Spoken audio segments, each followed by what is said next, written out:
जय जगन्नाथ। मु आज आपण को मो यूट्यूब चैनल रो देखेबी दुर्गापुर ब्यारेज। वर्तमान बांकुड़ार दुर्गापुर जीवा रास्तार ये गोटे छवि आठी गोटे ब्यारेज रही जो पानी की आमर बंध बांधना रखा जाइए। गोटे पटे पानी फुल गोटे पटे एकदम सुखिला। चलतु मुझे ही आपको देखा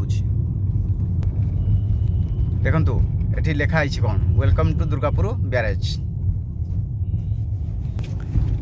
ये है ब्यारेजर स्टार्टिंग। देखु केते पानी आज्ञा कि पाखटा सुखिला देखा पाइबे। ये देखु सुखिला पाइबे।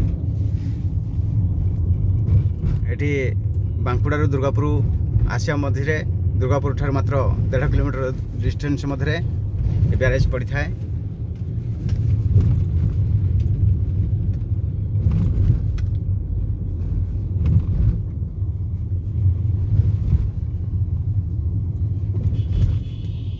जय जगन्नाथ। ये मो चैनल को सब्सक्राइब करंतु एवं लाइव देखंतु। जय जगन्नाथ।